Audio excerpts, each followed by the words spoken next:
Hello everyone, welcome back to Nepal online school. तपाईँहरूलाई Nepal online स्कुलमा फेरि पनि स्वागत छ। हामी आइडिबेस लर्निङ प्लेटफर्ममा पढ्दैछौँ र यो पढ्ने क्रममा चाहिँ हामी ग्रेड 12को बेसिक म्याथमेटिक्स भन्ने सब्जेक्ट पढिरहेको छौँ। बेसिक म्याथमेटिक्समा चाहिँ हामीले स्ट्याटिस्टिक्स भन्ने च्याप्टर पढिरहेको छौँ है। र स्ट्याटिस्टिक्समा चाहिँ मैले तपाईँहरूलाई यहाँभन्दा अगाडिको सेसनमा यो मेजर अफ डिस्पर्सनको चाहिँ अगाडिको पोर्सनहरूको थ्योरी पढाएको थिएँ र 2-4वटा इक्जाम्पलहरू पनि गराइदिएको थिएँ। यो हाम्रो मेजर अफ सेन्ट्रल टेन्डेन्सीमा चाहिँ हामीले अर्थमेटिक मिनको अनि पार्टिसन भ्याल्युहरू यो मोडको बारेमा अनि मेजर अफ सेन्ट्रल टेन्डेन्सीको बारेमा अलिअलि हेऱ्यौँ। र आज चाहिँ हामी रेन्जको बारेमा पढ्नेछौँ है, जुन चाहिँ के भित्र पर्छ त मेथड अफ मेजरिङ डिस्पर्सनभित्र पर्छ। भनेको डिस्पर्सनको मेजरमेन्टमा चाहिने एउटा चिज हो, एउटा मेजरमेन्ट गर्ने तरिका हो यो रेन्ज चाहिँ। यो चाहिँ एउटा मेथड हुन्छ है।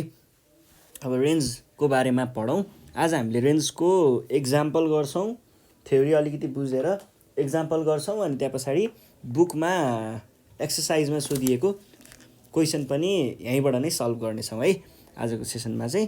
किन भन्दा रेन्ज एकदमै छोटो टपिक भएको हुनाले हामीले सबै एकैचोटि कभर गर्छौँ है त यसको लागि चाहिँ।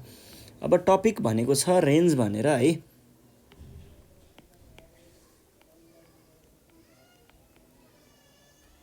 रेन्ज भनेको खासमा के होला त, के हो जस्तो लाग्छ तपाईँहरूलाई रेन्ज भनेको?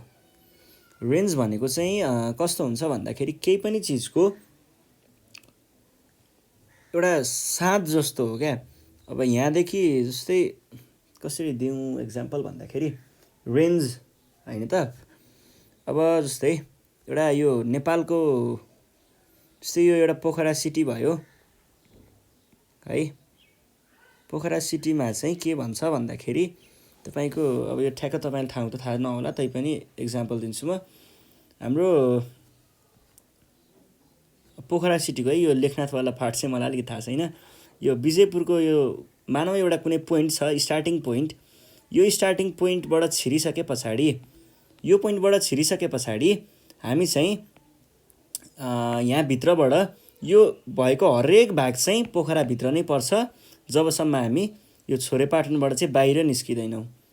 यहाँभित्रको अथवा यो अब माथितिर भुजुङ खोला जाने बाटोतिरको लामाचौरतिरको आफ्नो भयो एउटा यतातिर होइन। यसरी चाहिँ हामीले कुनै पनि चिज भित्र रह्यौँ भने चाहिँ यो के भयो त, हामीले यसलाई यो पोइन्टदेखि यो पोइन्टसम्मको पोइन्टलाई चाहिँ हामीले रेन्ज भन्ने गरिन्छ है। अब यो कसरी पनि बुझाउन सकिन्छ भन्दा यो छिर्ने पोइन्टदेखि यहाँको यो स्टार्टिङ पोइन्टदेखि यो निस्किने पोइन्टसम्म भित्रकोलाई चाहिँ हामीले के भन्छौँ, यति भनेको यो पोखराको रेन्ज हो है भनेर भन्न सकिन्छ। अरू पनि होला अब बाहिर निस्किने पोइन्टहरू त। मैले चाहिँ अहिले ठ्याक्क यो दुईवटा पोइन्टलाई चाहिँ लिएँ है। यो दुईवटा पोइन्टलाई लिएँ भनेदेखि चाहिँ छिर्ने पोइन्टदेखि निस्किने पोइन्टसम्म यो बिचमा भएको जति पनि चिजहरू छ यतिलाई चाहिँ हामीले रेन्ज भनिन्छ। पोखराको रेन्ज भनियो ल मानिलिउँ यसलाई है, यस्तोलाई हामीले रेन्ज भनिन्छ। यो भयो बेसिकल्ली अब जेनरल टर्ममा भन्नुपर्दाखेरि रेन्जको बेसिक मिनिङ यो भयो। अब हामीले स्ट्याटिस्टिक्समा कसरी हेर्छौँ अथवा न्युमेरिकल भ्याल्युहरूलाई रेन्जमा कसरी राखिन्छ, स्ट्याटिस्टिक्समा त न्युमेरिकल भ्याल्युहरूलाई राखिन्छ, त्यहाँनिर चाहिँ कसरी राखिन्छ भन्ने कुरामा एकचोटि छलफल गरौँ। जस्तै नम्बरहरू छ, हामीलाई कहिले दिएको हुनसक्छ केही, अब कतैबाट केही सर्वे भयो अरे, अनि सर्वे भएको बेलामा चाहिँ के भनिदियो अरे भन्दाखेरि उमेरको सर्वे। ल मानिलिउँ तपाईँको कलेजमा चाहिँ विद्यार्थीहरूको उमेरको चाहिँ सर्वे गरियो अरे। विद्यार्थीहरू कति उमेरदेखि कति उमेरसम्म चाहिँ हुनसक्छ कलेजमा, +2 लेभलमा भन्ने सर्वे गर्दाखेरि चाहिँ विद्यार्थीहरू कुनै 15 वर्षको भेटियो, कुनै 16को, 15 त दिन पाउँछ कि पाउँछ, कुनै 16को, कुनै 17को, कुनै 18को, कुनै 19को, 20को पनि भेटियो अरे। ल अब तपाईँको कलेजमा यो उमेरको विद्यार्थीहरू भेटियो भने तपाईँले कसरी भन्नुहुन्छ, हाम्रो कलेजमा चाहिँ विद्यार्थीहरूको उमेरको रेन्ज चाहिँ कति रहेछ भनेर थाहा पाउनु पऱ्यो भने हामीले जेनरली यति मात्रै हेर्दाखेरि के भन्छौँ, त्यही 15देखि 20 त होला नि भनेर भनिन्छ नि होइन। त्यही 15देखि 20 त होला नि, अथवा त्यही 15, 16, 17, 18 गरेर 20सम्म पुगेको होला, यस्तै खालको कुराहरू हामीले गरिन्छ नि जेनरली। हो त्यही कुरा चाहिँ हाम्रो रेन्ज हो है। खासमा त्यही कुरालाई चाहिँ हामीले रेन्ज भनिन्छ है। अब रेन्जलाई हामीले क्याल्कुलेट पनि गर्न सकिन्छ। रेन्जलाई क्याल्कुलेट गर्ने एकदम नर्मल फर्मुला, सिम्पल फर्मुला छ है। रेन्ज भनेको चाहिँ के हुन्छ त, अघि मैले जुन पोखराको इक्जाम्पल दिएँ, यो स्टार्टिङ पोइन्टदेखि इन्डिङ पोइन्टसम्म बिचमा जे पनि पर्छ त्यो रेन्जभित्र पर्छ, पोखराको रेन्जभित्र पर्यो भने, अथवा त्यही 15 देखि 20 सम्ममा पनि त्यही 15 देखि 20 त होला नि भन्दाखेरि जुन 15 देखि 20 मा बिचमा पर्यो नि चिजहरू हो त्यो चाहिँ रेन्जको अन्डरमा पर्छ है। यसको हामीले चाहिँ के भन्छौँ भन्दा यसलाई चाहिँ अब रेन्ज भनेको तपाईँहरूले डेफिनेसन नै लेख्नु पर्यो, कतै डेफिनेसन भन्नु पर्यो भने चाहिँ यसलाई चाहिँ अब त्यो बिचमा पर्ने भ्यालु भनेर त भएन हैन, केही न केही अलिकति स्ट्रङ वर्ड दिनु पर्यो। त्यसको लागि चाहिँ set of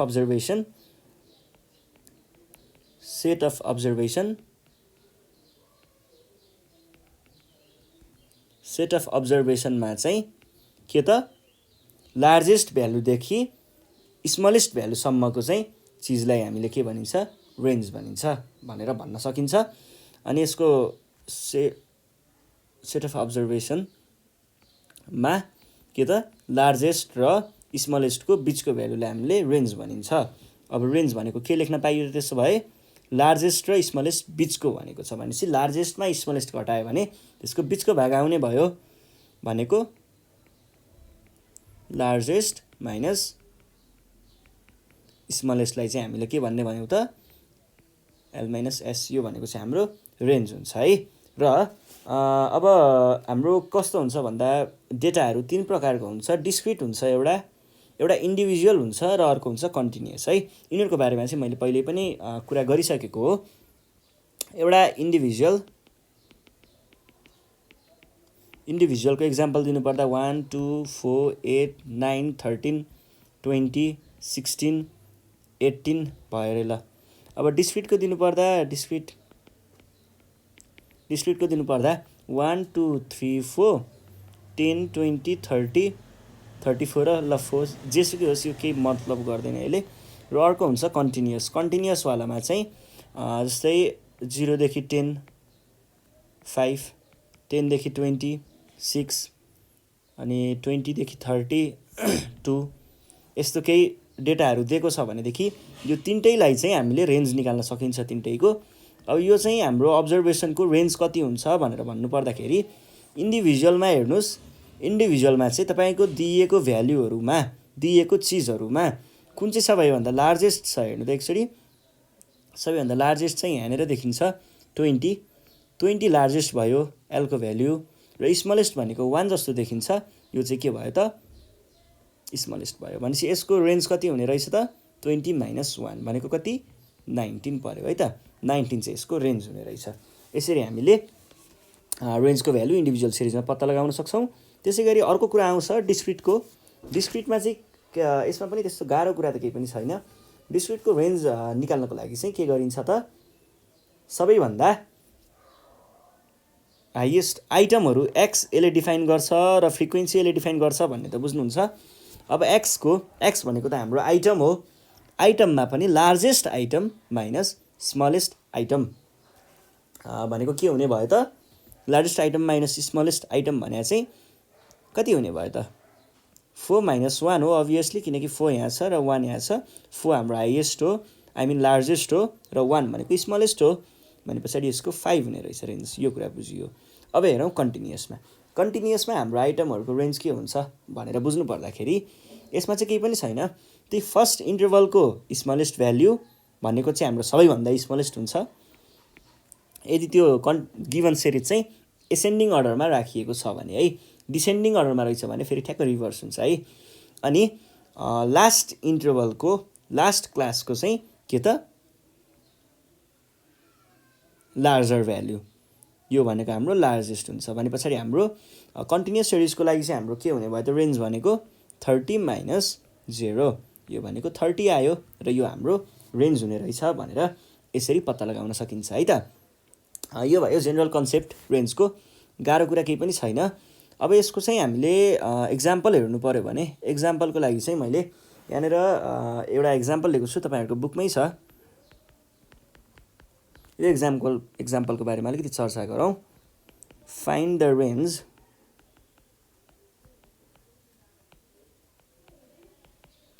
from the following data.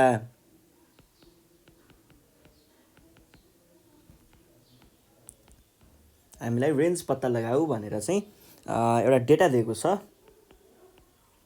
दुईवटा चाहिँ रो दिएको छ। हेर्नुहोस् है, दुईवटा रो दिएको छ, एकछिन याद गर्नुहोस् ल। मैले दुईवटा रो दिएको छ भनेर भने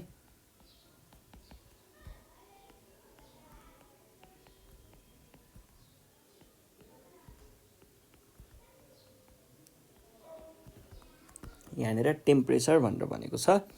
अब हेर्दाखेरि त दुईवटा रो दिएको छ, डिस्क्रिट पो हो कि कन्टिन्युअस पो हो कि भने जस्तो लाग्छ, तर यो होइन है। किनकि माथिको भ्यालुले हामीलाई आइटमको इन्फर्मेसन मात्रै दिएको छ। यो भनेको खासमा चाहिँ अब यो सन्डेलाई हामीले केही न्युमेरिकल भ्यालुमा त लेख्न सकिँदैन, यो न्युमेरिकल भ्यालु पनि होइन, यसले त डे जनाउने हो, इन्फर्मेसन दिने हो। यो भनेको हाम्रो इन्डिभिजुअल सिरिज हुन्छ है। र इन्डिभिजुअल सिरिजमा हाम्रो के छ त, रेन्ज निकाल्ने फर्मुला भनेको लार्जेस्ट माइनस स्मलेस्ट। जब कि दिएको ठाउँमा लार्जेस्ट भ्याल्यु भनेको के छ एकचोटि हेरौँ त। 32, 34, 34 भयो अहिलेसम्म, 34, 35, 36, 36 चाहिँ हाम्रो लार्जेस्ट निस्कियो। अनि स्मलेस्टको कुरा गर्दैछ, स्मलेस्ट भनेको के हुने भयो त 21 देखियो है त, 21। त्यसो भएदेखि हाम्रो यो ठाउँमा चाहिँ टेम्परेचरको रेन्ज कति रहेछ त भन्दाखेरि 15 डिग्री रहेछ। 15 डिग्री चाहिँ हाम्रो टेम्परेचरको रेन्ज रहेछ भनेर बुझ्न सकिन्छ है। टेम्परेचरको रेन्ज चाहिँ 15 डिग्री, बुझ्दै हुनुहुन्छ नि कुरा। यो कुरा पनि भइहाल्यो। अब यस्तै जेनरल खालके फर्मुला एउटा के अरे एक्जाम्पल अझै अर्को पनि एउटा लिन्छु म। यो हाम्रो कन्टिन्युअस सिरिजको एउटा एक्जाम्पल लिन चाहेँ मैले। फाइन्ड द रेन्ज एन्ड हो बल्ल एउटा बवाल चिज आयो यहाँनिर, coefficient of range. Coefficient of रेन्जको बारेमा चाहिँ मैले अब एकछिनमा भन्छु है।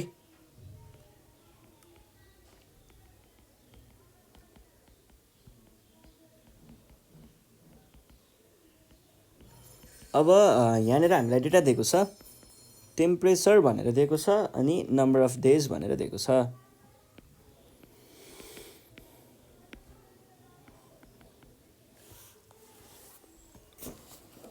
जिरोदेखि 10 अनि दिएको छ 10 देखि 20, 20 देखि 30, 30 देखि 40,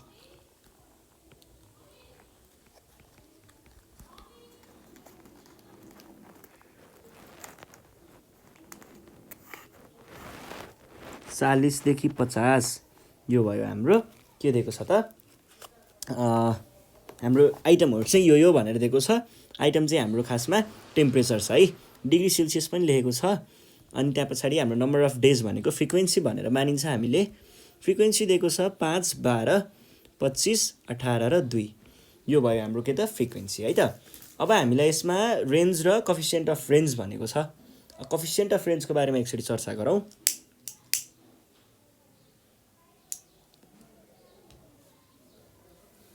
अब यो कोफिसिएन्ट अफ रेन्ज भनेको चाहिँ तपाईहरुको जुन हामीले रेन्ज निकाल्छौँ, रेन्ज भनेको त अब त्यही हो जुन बिचमा पर्छ नि, त्यही भ्यालु अघि हामीले जुन चर्चा गऱ्यौँ त्यो नै हाम्रो के थियो त रेन्ज थियो है। रेन्ज भइसके पछाडि एकचोटि कोफिसिएन्ट अफ रेन्जको बारेमा पनि कुरा गर्नु पर्यो। त्यो भनेको चाहिँ हाम्रो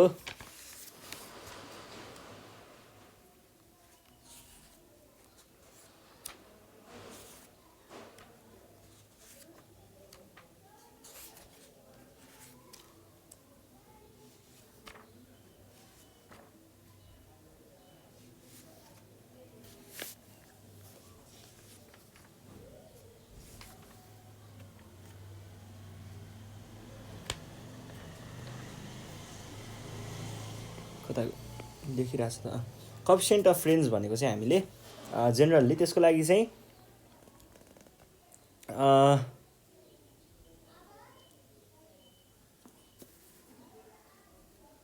यो रेन्ज भनेको चाहिँ खासमा कस्तो हुन्छ भन्दा एउटा युनिट हुन्छ नि त, केही बिचको ठ्याक्क टाइम के अरे टाइम भनेको छ केही बिचको इन्टरभलको काउन्ट हो नि त खासमा रेन्ज भनेको त। जस्तै सर्टेन बिचमा भएको चिजलाई हामीले रेन्ज भन्ने हो नि त। यस्तो छ भने यहाँदेखि यहाँसम्मको बिचलाई हामीले रेन्ज, यो सर्टेन केसैको चिज हो भने यो बिचको चिजलाई हामीले रेन्ज भनेर यति ब्लकलाई निकालेर यतापट्टि राखेर यसलाई हो नि त हामीले रेन्ज भनेर जनाउने त। अब कफिसियन्ट अफ रेन्जको बारेमा कुरा गर्नु पर्दाखेरि चाहिँ कफिसियन्ट अफ रेन्ज भनेको चाहिँ खासमा के हुन्छ त भन्दाखेरि अब यो दुईटा डिस्ट्रिब्युसन विथ डिफ्रेन्ट युनिट्सहरूलाई त हामीले के गर्न सक्दैनौँ त, कहिले पनि कम्पेयर गर्न सक्दैनौँ। कम्पेयर गर्न नसक्ने भइसके पछाडि तिनीहरूलाई चाहिँ कम्पेयर गर्नको लागि चाहिँ एउटा नयाँ चिज चाहिँ निकालियो। स्ट्याटिस्टिसियनहरूले चाहिँ नयाँ चिज चाहिँ निकाल्नु भयो त्यो कम्पेयर गर्नको लागि, र त्यसलाई चाहिँ हामीले कफिसियन्ट अफ रेन्ज निकाल्नु भयो भनेर भन्ने गरिन्छ, किनकि उहाँहरूले त्यो कम्पेयर गर्नको लागि कफिसियन्ट अफ रेन्ज चाहिँ निकाल्नु भएको थियो है। अनि त्यो दुईटा चिजहरूलाई कम्पेयर, दुईटा एब्सोल्युट एउटै भन्नाले एउटा छुट्टा छुट्टै युनिट भएको चिजहरूलाई चाहिँ कम्पेयर गर्नको लागि चाहिँ हामीले के युज गर्छौँ त, कफिसियन्ट अफ रेन्ज युज गर्छौँ। र कफिसियन्ट अफ रेन्जको चाहिँ एउटा फर्मुला पनि छ, सजिलो छ, त्यस्तो गाह्रो केही पनि छैन। त्यही हाम्रो आएको रेन्जलाई लोएस्ट के अरे लार्जेस्ट प्लस स्मलेस्टले डिभाइड गर्ने नै हो। त्यो चाहिँ हाम्रो के भयो त, कफिसियन्ट अफ रेन्ज भयो है त। त्यसलाई हामीले कफिसियन्ट अफ रेन्ज भन्छौँ। यसको इक्जाम्पल अब यो भनेको एकछिनमा म तल देखाउँछु है, पहिला सुरुमा रेन्ज निकालौँ। रेन्ज भनेको चाहिँ के हो त, रेन्ज भनेको कन्टिन्युस सिरिजको लागि मैले रेन्ज भनेको के भनेको थिएँ त, सबैभन्दा माथिको सबैभन्दा लार्जेस्टवाला टपमा भएको ग्रेटेस्टवाला भ्याल्युको, ग्रेटेस्टवाला क्लासको ग्रेटेस्ट भ्याल्यु भनेको लार्जेस्ट भ्याल्यु चाहिँ हाम्रो लार्जेस्ट हुन्छ, र सबैभन्दा तलको फर्स्टको क्लासको लोएस्ट भ्याल्यु चाहिँ हाम्रो के हुन्छ त, हाम्रो स्मलेस्ट भ्याल्यु मानिन्छ रेन्जको लागि क्यालकुलेट गर्नको लागि। र एल भनेको भयो 50, त्यसै गरी स्मलेस्ट भ्याल्यु भयो कति त 0, यो भनेको आयो 50 नै है त। ल यो भनेको हाम्रो रेन्ज हुने रहेछ भनेर बुझिन्छ। अब कफिसियन्ट अफ रेन्ज चाहिँ हामीलाई पत्ता लगाउनु पर्ने छ।